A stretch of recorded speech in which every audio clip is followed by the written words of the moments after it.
Welcome to the Smart Connector podcast, which looks at the power of connection in business and life. Featuring solo episodes as well as a range of exciting interviews with entrepreneurs across multiple sectors, we offer tips and advice to build your impact, wealth and success, attract others for all the right reasons, and become a smart connector, the architect of your amazing business and life. This is the fascinating story of Gareth Hawkins, the founder of Business Enterprise Insights, which helps chief executives scale their businesses responsibly and sustainably, identify and pipeline talent, succession plan, and embrace change. Gareth's acquired, built, and sold multiple businesses over his 20-year career in the engineering sector. So we talk about this and many other fascinating topics, including what makes for a successful acquisition or business sale, why culture and values matter and why they lead to sustainable outcomes, why burnout is so common for C-suite executives, and the reasons why CEOs would want to hire a trusted advisor like Gareth. Enjoy.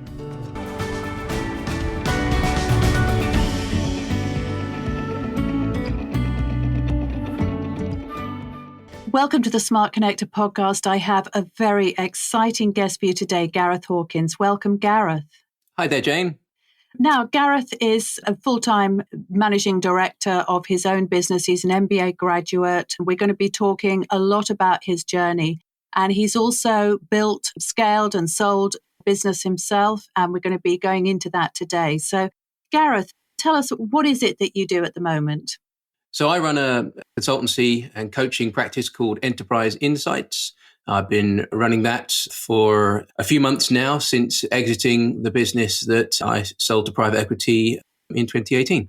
Amazing. So, Gareth, you help CEOs grow their businesses now, don't you? That's your main focus, and actually deal with all of those issues that come up for founders and CEOs during that time. So having lived it yourself, you've got that unique experience. And I always say that people shouldn't pay attention to people that advise without having walked the walk. So in other words, talk the talk is all good, but you've actually walked the walk. So I'd love to really hear about your background, where it all started for you, and also your journey of scaling and selling your own business. So where did it all begin? Where did your passion for entrepreneurship begin? I think I probably always had a passion for entrepreneurship. I think to some extent, if you lean that way at all in a school environment, and that was a long time ago for me, back in the late 80s and early 90s, but it was at the dawn of young enterprise schemes, etc. And I think that entrepreneurship is sort of encouraged. And I've loved seeing those kind of young enterprise and similar kind of ventures continue to grow in pace and strength and validity as the years have gone by. In fact, I look very fondly at the ones that are done here in my locality and very keen to get involved. So I went into the world of commerce, into the world of industry, and spent a good 22, 23 years in that space, rising from sort of internal salesperson through to national sales manager, through to sales director, and then eventually drew the pointed straw of being the managing director at a point where we decided that we wanted to take the business through to grow as far as we could and then capitalize on the sale opportunity and crystallize our value. It was at that point, really, when you sell your business and maybe no longer is it an extension of yourself, that you start to think, well, how would I want to be spending my time? But, up until that point, it was very much about trying to maximize the success of the business that I was leading. And actually, in the year following the sale to private equity, we grew at 22%, had a fantastic EBITDA performance. And it was only really around COVID and the birth of my son, actually, in 2020, that got me thinking about how I could be spending my time differently, and whether it was time to hand the baton over to the next generation, if you will, within the business that I'd sold. There were some very, very talented, competent people in the team that I'd built who were ready to take the reins. So I was very fortunate. And that got me to think, well, I've coached, I've effectively consulted within the industry that I was in, and I've worked through acquisitions and divestments and startup of divisions, etc. So maybe now it's time to pay that forward and help others on that journey. Yeah, I love that phrase, pay that forward. Before we go into the specifics, because, Gareth, I've also been through a similar journey in a way of actually starting in sales and marketing and business development and then becoming a managing director, because obviously if you're a rainmaker, you become very valuable, and it is a shift. And so I'd love to kind of get into that and into your story. But I always like to sort of demystify things for our viewers and our listeners. So the EBITDA, obviously I know what that is, but to people that are a little bit confused and they think, what is that? Could you just explain that?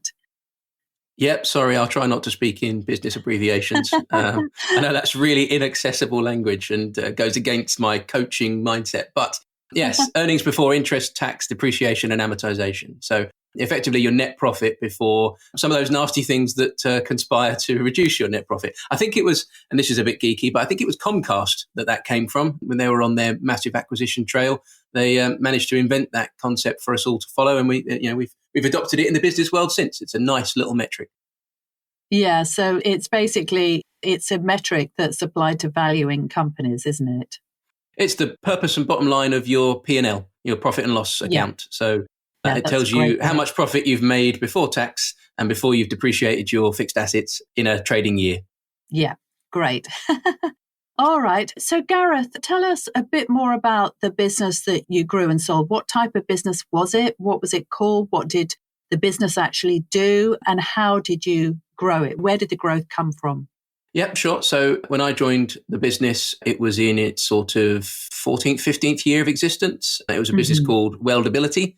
It was in the industrial equipment space, in engineering, the fabrication, metal fabrication arena, which is obviously quite a mature segment where there was still some great innovations, but quite a lot of commodification and a fair few competitors slogging it out.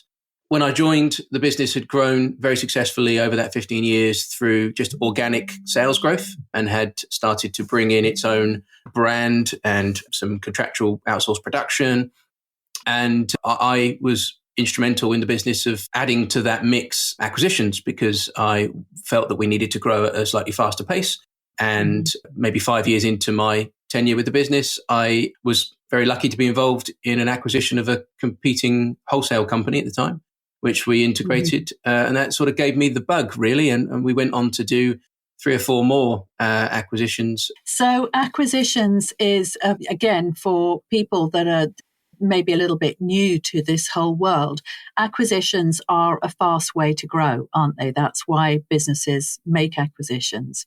So were you the person that was actually going out there and looking for these businesses, or did they come to you, or how did that acquisition process actually happen? Always a bit of a mix. And initially, when I was sort of relatively new with the company, I was following in footsteps of our MD at the time, who, having come to terms with the fact from my suggestion that maybe we could acquire, did an amazing job of leading us through that first couple of acquisitions. So over the 4, there were several different permutations. One was a vertical integration, buying a distributor. Another one was, as I mentioned, the sort of precursor was buying a competing wholesaler, which spun out of a corporation and engineering group that had this adjunct of a wholesaler that it didn't really want anymore. And so we were an ideal home for that. They actually approached us, and it brought with it a very exciting set of customers, which made the whole thing worthwhile. Latterly, there was a business that we'd competed with that was a manufacturer of consumable products. The 3rd generation of the family hadn't got a succession strategy, an exit plan. So they were looking to divest and sell their shares. And I was very keen to welcome that business into the group. And actually, it made a tremendous difference. That was probably our best ever acquisition in terms of the return on that investment. I think it paid for itself inside the first 12, 18 months and went on to really transform the business. Yeah. I mean, I wish they were all like that. And then after we divested to PE in my subsequent year, I also had the opportunity to buy a factory equipment manufacturer that was heading into administration. It had been around for 40 years, but again, had no succession plan in the current ownership. And the ownership had sort of become a bit distracted and maybe were focusing on other things. And the business was struggling for cash. And we'd built our business to be extremely successful and had cash to put to good use. And so we acquired that factory, and it also gave us a new extended footprint up in the northeast of England as well, which we then integrated and relocated and optimized and do all the things that you would do when you are looking to make more from what you've acquired. So Yeah, it's 4 different types of approach, 4 different types of acquisition, all aligned to achieve the same purpose, really, which is to come out with a result that's greater than the sum of the parts, which isn't always easy or possible. No, it isn't always easy or possible. And I've seen plenty of acquisitions go wrong as well as go right. So I'd love to talk about that as well. But before we get into that, Gareth, just wanted to talk about how you actually acquired these businesses. So did you raise finance to acquire them, or did you acquire them from capital that was already within the business? Only one was leveraged. The rest were all from existing capital reserves, because I think the thing that differentiated us from a lot of our competitors was that we reinvested a lot of our profits. We had quite a lean operating cost base. So, our net profitability was actually quite high, hence the attraction to PE for the high EBITDA. So our gross margins were always good. And then it's about cash management, and whether you're running a business as a lifestyle business to generate cash and bring it off the bottom line, which nothing wrong with that, absolutely nothing wrong with that. Or whether you're looking to reinvest it, become financially self-sufficient, and then have those reserves to be able to go out and make some strategic acquisitions, which is what we did. It's such a fascinating process. It really is. So when you came to involve the private equity in the sale and all the rest of it, what actually happened there? How did you find the private equity business to acquire? Was it they acquired your whole business, or they just acquired a stake in it, or how did that happen? No, it was a complete sale. It was a deliberate process. We had made, as a series of shareholders and the board, we had made the decision that we wanted to ultimately divest and crystallize the wealth that we built and retained in the business for all those years. Yeah. I was obviously an equity holder, a shareholder by that time as well, so was involved in that decision and put my hand up, if you will, to take the mantle as MD and steer us into that new chapter. So, as I say, it was deliberate. We went out and we found an advisory company that specializes in finding suitors and managing the process through to the sale and purchase agreement, the SPA. And obviously, all the various legal and accounting teams that come with that. Yeah. So that was an advantage, having been on the other side of the negotiating table and seen how it can be and not necessarily deliver the best value for the sellers, in all honesty, if you are doing it under duress. And you're a distressed business. We weren't. We were the other side of that equation where, we didn't have to sell, but, there was some great value to be had for an acquirer. So we had the luxury of being able to take our time. It was a good couple of year process. We were able to find a values alignment rather than just, who's got the biggest checkbook. Actually, coincidentally, we didn't take the largest offer. We took the offer that would provide the team with the greatest certainty going forward and that had the best set of values and ethics and sustainability and culture that we felt best fitted the business. And that was all, as I say, a very deliberate and considered approach. Yeah, and that's a very important consideration, I think, for a lot of people, a lot of business owners, because when you've built something, you've actually built a culture and you've built a group of people whose livelihoods you want to protect and whose well-being you care about. And it was exactly the same for us, that we didn't actually sell our business to the highest bidder because we didn't feel as though there was a kind of values alignment, really. And I think that often happens, doesn't it? Increasingly, yeah. I think as we're becoming, this speaks very much to my sort of ethos and my passion in my consultancy and coaching world now. But I think we are becoming an increasingly sentient and values-driven kind of world where we do care. It's not about the cold-hearted, practice of making as much money as you can. It's how you tread lightly along the way and the sort of environment that you create for your team that you work so hard to build. And that environment, that certainty was of paramount importance to me and us. Yeah, and there's also, in our case, certainly there were other benefits as well. For example, international reach and leverage. And of course, you do look at all of those things, but you can have everything that you need in place on paper. And if, as you said, if there isn't values alignment, then it's going to make for an unhappy acquisition, isn't it? That was my experience. And would you agree with that, Gareth? Oh, most certainly. Yeah. If you're not aligned in every sense, then, no side of the equation is going to get the value out of that transaction, really. I mean, it surprises me just how many acquisitions fail to integrate properly. It's a huge failure rate. I think if you look out, there's a McKinsey report which showed something like 64% of acquisitions actually fail to integrate, and you don't capture the value because you really haven't done your homework right to get your businesses aligned before making that match. Yeah. And that was certainly my experience. Obviously, I'm not going to talk in like great detail, but the company that acquired us was very much on an acquisition spree. And businesses were being bought at the rate of knots. And there was really, I think, very little consideration as to, well, okay, what are the expectations of this team? How do they like to work? What is the cultural fit? How does it fit with us? And that's the thing that I've seen quite a lot that actually underpins failure, because people have been doing something a certain way and they've built this value in this entity because of who they are and how they approach their work and their team and all of those almost intangible things. And it's not just buying a bottom line, is it? If you come in and you mess with that stuff where you say, right, now you've had it your way, now you do it our way, and it's our way or the highway, then that can make people very unhappy, and then that can create a lot of disruption, and people can leave and lose motivation, and everything can just fall to bits very quickly, can't it? It can, and I think it's very much about your value horizon. I mean, there's no perfect way. Everybody has their different reasons. I mean, you mentioned your experience there, I guess in the media sector or vertical, where, there's a lot of VC money, a lot of PE money. It's a buy and build type culture where you would, acquire multiple subsidiaries and try to get to critical mass quite quickly.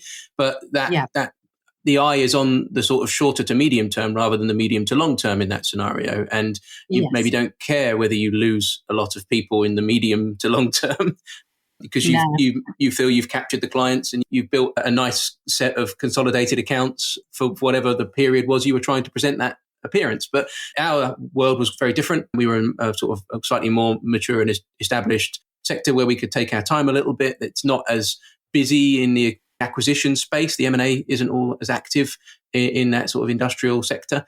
And actually, we cared more about the long-term value for both the acquirer, who is a Scandinavian private equity group with some really great values. We cared to make sure that they get the medium to long-term value, not just the short-term, and that the team have continued longevity in their careers, which was vital. And so far it seems to be a good match. So as I say, amazing. There was great talent and great mentorship within the group, and it was a great opportunity for me to then go out and focus on my next chapter.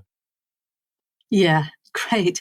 Well, thank you so much for that really interesting story, Gareth. So let's get on to where you are right now, because you're doing something that's really fascinating. You're supporting founders of businesses to grow. And how are you finding that? How is it for you?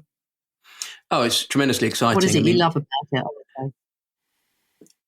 I guess I love the exploration phase. I think there's an occasional kind of dichotomy, and John McDonald said this better than me, the author, but the paradox of exploitation versus exploration. You get to a point as a business where you exist because of the innovations that you've built, and you continue to exploit those. And you always got to have one eye on the exploration, on that new ground to go out and create new innovations. But the more established a business is, it becomes an even harder conscious effort to go and explore rather than exploit. Whereas startups, it's 100% exploration. It's all about that journey of trying to bring a product to market and trying to scale it and go out and capture value. And really the scale up piece where you've hit that inflection point where you've got a viable product and now you've got to go and get it out to the masses is a really exciting place to be. And actually also from an investment perspective, it gives the greatest chance of returns, because arguably if there's a lot of risk attached to startups, and you have to do an awful lot of due diligence to make sure that your money is being invested sensibly. At the startup stage, you've got a bit more evidence to prove that there's some viability to it, but you might still be ahead of the curve in terms of the overall valuation that you can get in at pre real scale, pre perhaps IPO as the ultimate end game. Yeah, exactly. So do you specialize in any particular sectors, Gareth, or are you sector agnostic in your work? I think prior to doing my MBA, I felt like I had specialisms only in the industrial space. But I've been fortunate through the MBA alumnus network to get such a tremendous exposure to other sectors. And so it's one of these things, the older and grayer you get, the more different variety of experiences you collect along the way. So here I am now, having worked with startups and scale ups in the sort of environmental and social networking and fintech. I mean, fintech is hugely exciting and obviously gives the potential for massive returns. Mm-hmm. So I guess those are probably the spaces that I've become comfortable with. But, the leadership journey and the values and principles piece is universal, mm-hmm. and it's not necessarily specific to any given sector. And where I focus is on scaling with, ethics, and to look at that value capture through responsible capitalism. And it doesn't necessarily have to sit with a particular vertical. Yeah. So what would you say are the main issues for business founders and chief executives during that scale up phase? What is it? Are there universal themes, do you think, that they have to look at and go through? Oh, without a doubt. I mean, at a personal level, the leadership level, it's about resilience and self-belief and being able to communicate that belief into a message that you can recruit and build and lead a team with. And that in itself is a unique challenge. But couple that with limited access to capital, perhaps, and the fact that, when you do run out of money, it's very difficult to scale your business. So that constant pursuit of either grant or investment or loan or working capital, wherever it's going to come from, to manage mm-hmm. both the continued innovation and the exploitation scaling up of the business. So the personal leadership journey is ever present, the restricted access to capital. And I guess in this day and age where everything's happening so quickly, being able mm-hmm. to realize on your vision at a reasonable pace before you are almost before your first mover advantage perhaps is rendered obsolete by someone else coming along with a bigger budget and doing it more aggressively and more swiftly. And that's something that we haven't really faced before until this last sort of decade, where everything now is so much more accelerated through social media and through all of the automation that we have. Building a business, you're yes. under the spotlight. You are so right. And it has changed so much in that respect, as you said, with social media, transparency. I mean, everything is online really these days. And I am noticing that a lot more, that this issue of first mover advantage. I mean, you put it so beautifully. But, really, if you want to scale then, and you've got something that's a really good product, you have to get it out there, and you have to get it out there faster than people who've got their eyeballs on what you're doing and think, oh, I'll have a piece of that too, right? Oh, totally. I mean, there is this fail fast, fail nimble type of attitude now towards iterative business growth.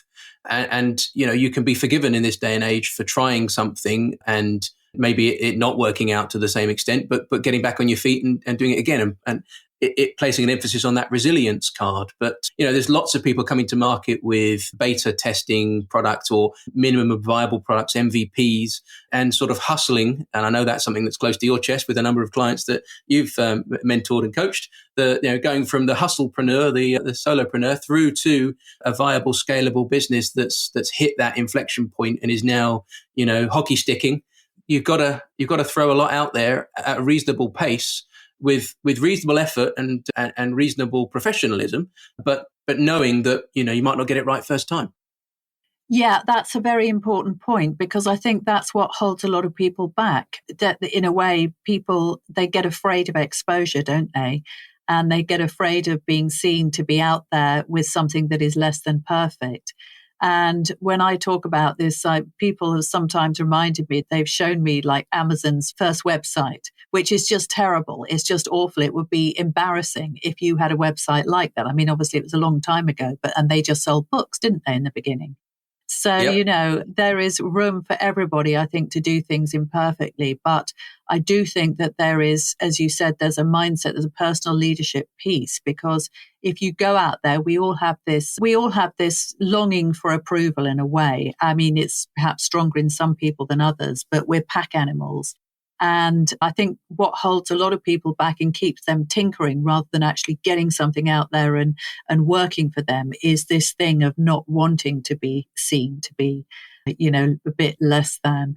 Wouldn't you agree?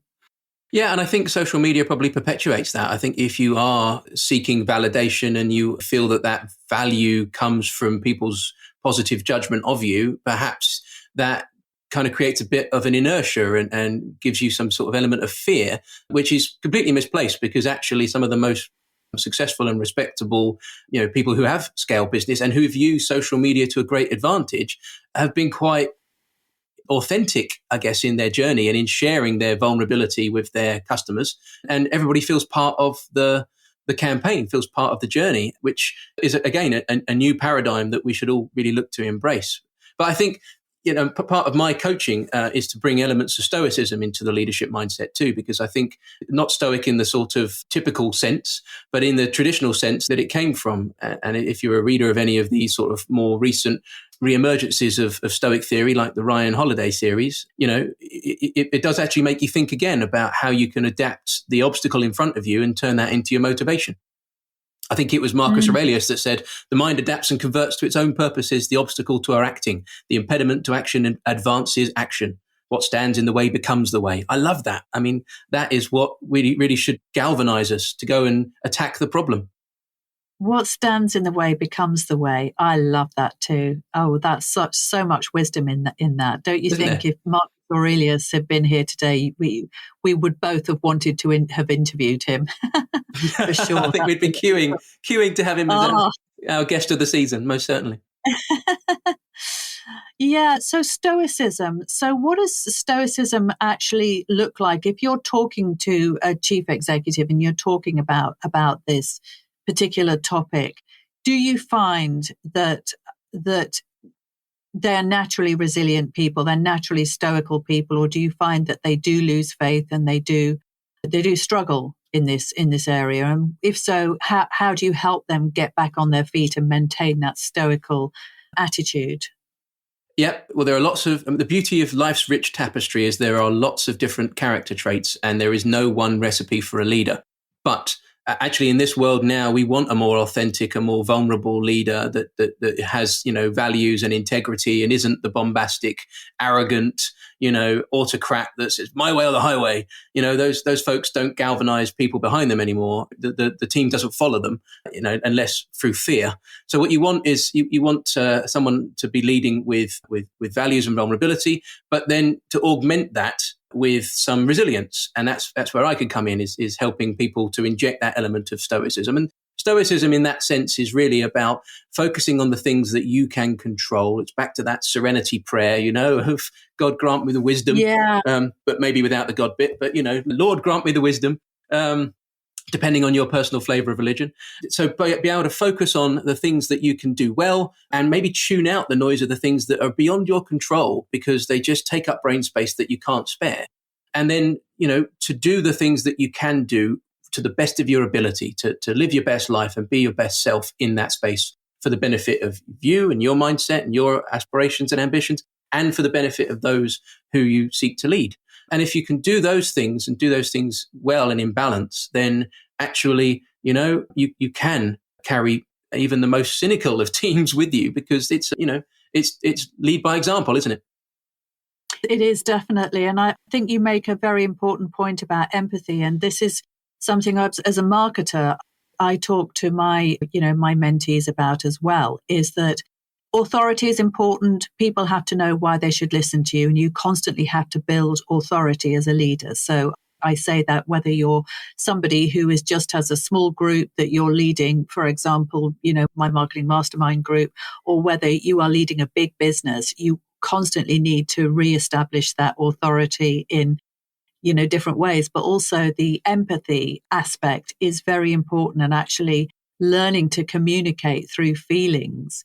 And that's something that a lot of people haven't been brought up to do that. They haven't had examples of people doing that in their families. And you could argue that culturally as well, here in the UK, many other cultures as well, that we have been taught not to do that. And I think what's actually happened as we make the shift from being should we say, just a community-based group of individuals, actually going out there and bringing ourselves online, that empathy thing becomes harder to establish, doesn't it? Would you say that it's a challenge for some of the people that you work with? And do you actually help them become more empathetic, or is it a process that just naturally happens as a result of working with you and drawing out their issues and thinking about how to communicate with them? No, often it has to be conscious. I think the first step along the journey is to self-reflect and identify where there is opportunity for improvement. And that is the sign of a good leader, is that they are looking at ways in which they can be the best version of themselves. But it is two sides of a coin, ultimately, the IQ and the EQ. It's not bipolar. You're not either highly intelligent and completely devoid of social skills, or hugely social, mass people pleaser and stupid. It is a very nuanced blend of the two, and a good leader is able to be, humble, as well as the smartest guy in the room or girl in the room when they need to be, and also, is able to relate and have that empathy, as you quite rightly say, because it's only with empathy that we understand what's going on in the lives of our teams, and that we can help raise them up to be part of the overall success of the business. Yes.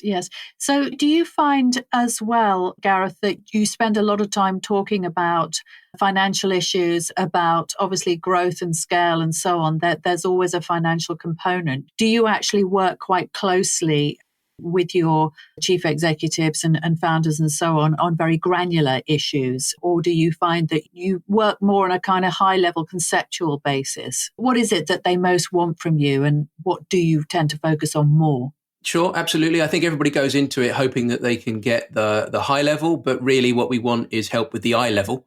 And, the tactical is important, but actually what we do every day is the practical.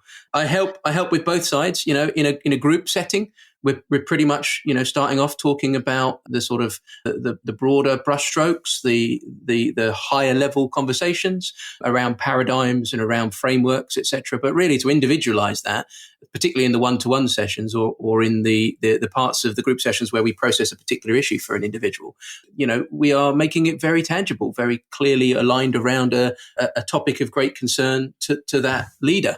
And yes, it can involve capital. I mean, I'm not an IFA or a bank manager or an FD. I'm an MBA. I can point people in the right sort of direction. I would always advocate that they surround themselves with a good team. And, the secret to a good MD is often a very capable FD, in my experience. But yeah, I mean, the pressures that come from the finance and the pressures that come from the P&L and the balance sheet, which ultimately is how we're judged, particularly when you're owned by a group. That's what they look at. That in itself brings its own stress, but it brings its own challenges. And as I say, if that is the obstacle, make it the way. Yeah. So do you find that, that burnout is an issue as well? Because, people that lead businesses, they have a lot of responsibility on their shoulders, don't they? And they've obviously got to that position because they are perhaps more resilient, more capable, perhaps just a bit cleverer than other people. But once they're in that position and they have all that responsibility on their shoulders, it's a lot to carry, isn't it? So do you help people who are that they've got to this amazing position, but they're actually struggling with stress and burnout?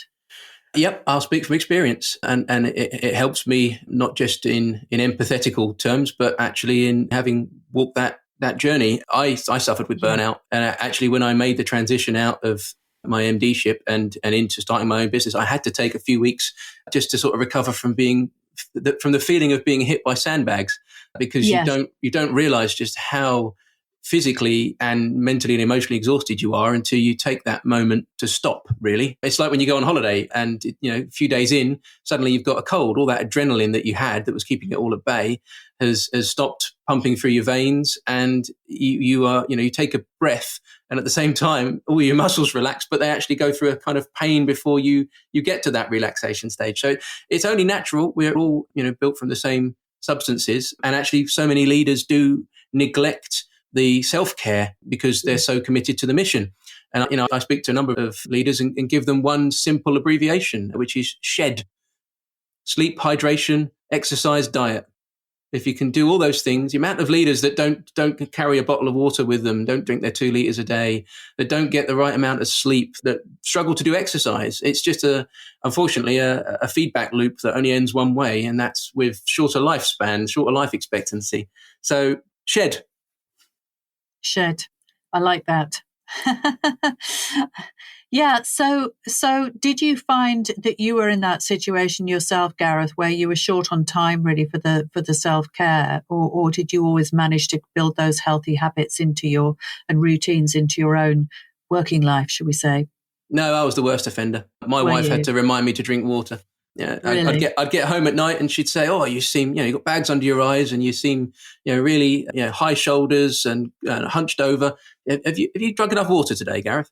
And simple things like that would actually kind of pull you out of the fug of this kind of absorption that you're in, this single mindset that you're in of, got to keep fighting the fight, and actually remind you. So I owe a lot to her for that. But it was with all that in mind that, particularly as my son was born, that it got me thinking, actually, look, I've learned these lessons. I can help people to learn those lessons for themselves early, maybe enjoy their journey a little more. And for me, that was my ikigai, if you're familiar with that Japanese concept. Yeah. It's widely overused probably, but, I had to give some thought to what I wanted to do with my consultancy and coaching journey. And that intersection of the passion, the mission, the vocation that becomes the profession, that was very much about helping leaders to enjoy their journey and be the best versions of themselves. Yeah, which I really, really love. And I think it's very difficult as well for business leaders to find the right people as well, because there are lots of people with their hands out, aren't there? This was certainly my experience when we were running a profitable business, that there are plenty of people that they will take the money from you. But actually, when you take on advisors, consultants, coaches, people to help you, then the consequences of the advice or their influence are quite far-reaching. And so if you have to be very careful, don't you, who you take on and whose advice and whose counsel you seek, wouldn't you say? I couldn't agree more, Jane, to be honest. And both internally to an organization and externally in terms of the advisors that an organization might bring in, there are always going to be more people with their hands out than with their hands up, regrettably. Now, that sometimes can be culture. It can be that it doesn't encourage people to put their hands up and, rise up and do more and take on more responsibility. I do a lot of work on succession planning and talent pipelining. I've got some great tools for businesses to spot the nascent talent in their organizations and, cultivate that through. And sometimes you can have tremendous competence, but not a lot of confidence. And it's a sign of a good leader to be able to spot that and develop it. But externally, when you're bringing in an advisor, you're absolutely right. You have to do your own research, DYOR, find out whether that advisor has got some prior experience and some success. If they won't let you speak to their clients, then, that should be a bit of a red flag, right? True. Yeah, that's right. And I think also the direction that, as we were saying, they're going to have an impact. They're going to be influencing you. So you don't want somebody who's going to just make you make some adjustment that is not going to be in your best interest. And I've seen this happen plenty of times. So how well do you feel you have to get to know somebody, get to know their organization in order to advise them? Because is there a kind of tipping point at which you think, do you know what, I've really got to understand their problem or the primary problem. At this point, I can now give advice. Or do you tend to kind of take a step back and let them come to those conclusions themselves? So how does it work? Yeah, sure. I can speak to two recent examples. I guess I'm in a slightly fortunate position because, like you, I sold my business. Financially, I at the moment I don't have to work to live, which is a blessing. I'm cautious about how I spend my time, and I want to make sure that I'm adding value to people in the time that I spend, and that I enjoy how I'm spending my days. So I'm not in a hurry to go out and sign up every client that wants to talk to me. And so, I can avoid that hard sell. And actually, there have been a couple of occasions recently where I always do an alignment with my clients where we sit and we talk for 60 to 90 minutes and we work out, what's underlying for them, or at least try and talk about the surface of their issues and what they're looking to achieve, what they want to get to, what their version of good looks like. And then really to talk about whether I can be of service in that regard. But I have actually turned in recent weeks one away where I felt that, they didn't need me with my skill set. They needed somebody else.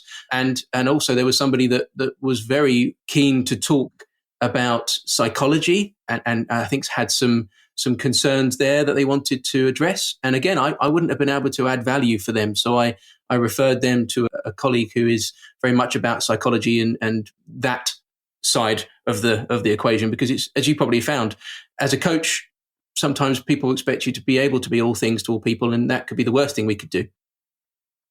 Yeah, I think that's a really important point. And what I always say is that whoever is the wrong fit for you is going to be the right fit for somebody else, but you can't force it. You are what you are, and you have the skill set that you have, and you have the outlook and the values. And some people will absolutely love that, and other people, they just won't necessarily get it, or you won't be able to serve them with what they need.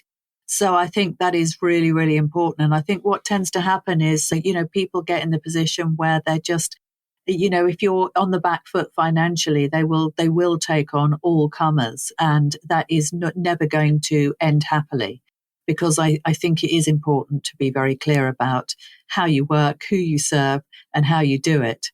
And that is you being able to be in your flow or your zone of genius. And of course, that's where you want to be, because that's going to be great for you and great for them, right? I couldn't have put it better myself, Jane. Extremely eloquently put. All I would say is that if I was to spread myself too thinly and not approach things with authenticity and integrity, it'd be very difficult of me to coach that sort of advice out of my clients if I wasn't practicing what I preach. Exactly. So what's on the cards for you in the short term then, Gareth? Obviously, you've launched your own podcast, haven't you? I was very privileged to be interviewed by you for that recently. So tell us about your podcast. Sure thing. No, it was a pleasure to interview you on the Chief Executive Optimist as well. Thank you. And I found our conversation, far-reaching as always, but also extremely interesting. So, the Chief Executive Optimist is my attempt to bring together, folks from the business world who are values-led, who have been on the journey through entrepreneurship, through leadership, but have maintained their sanity and their humanity throughout that process, and who like me believe that there is an inflection point that we're hitting as a globalized society, and COVID maybe has been a bit of a catalyst for that, whereby we can perhaps rebalance the covenant between business and society. And now it's not about one winning over the other. I'm alarmed by things like the aggregation of wealth and the unfair global distribution of wealth. I think if you look at some of the numbers around the rich and the powerful, effectively having 1% of the world having something like 43% of the wealth. I mean, there's a tremendous imbalance there. So not that I seek to be able to redress that in a podcast, but at least to talk about what the world of the future might look like, and how things like tech and new paradigms in society might help get us there. That's amazing. So you've got the podcast, which is really, really exciting. Anything else that is on the cards for you in the short term, Gareth? Yeah, sure. So I'm putting together a new coaching group for leaders based in sort of the home counties. We've been doing a few things over Zoom, but we're now about to get back in the room. So I've got a few spaces left on my group coaching platform, which I'd love to talk to people about whether they feel they could derive some value for that. I'm also investing in a few more startups. I've joined a really exciting network called connected.co, which I'd recommend to anybody that's looking to invest in early stage businesses to check out. I think that's really interesting. And I've been approached to take on a non-executive directorship, which I'm considering at the moment. I'd like to do a few more of those, but there's only so many hours in the day, and I want to make sure again that I'm aligned and I can add some value. That's so exciting. Well, Gareth, I just wanted to thank you for joining us today. It's been such a fascinating interview. You've been a great guest, and we've covered so many important and interesting topics. So thank you very much for giving all this value to our viewers and listeners. And if people wanted to contact you, what's the best way to get hold of you? Yep, sure. It's been a pleasure being with you today. Thank you again. You can reach me on Twitter at GPG Hawkins. You can find me through LinkedIn. I'm /in/Gareth-Hawkins. Or you can visit my consultancy website, which is https://e-i.london, which is nice and memorable, except perhaps without the prefix, e-i.london. Okay, or just on LinkedIn, I guess. That's always the place, really, isn't it? LinkedIn is where I live my life. So always happy to receive new connections. Yeah, brilliant. Well, thank you, Gareth, again. And I wish you a wonderful year, decade, everything. Thank you. No problem. Thank you.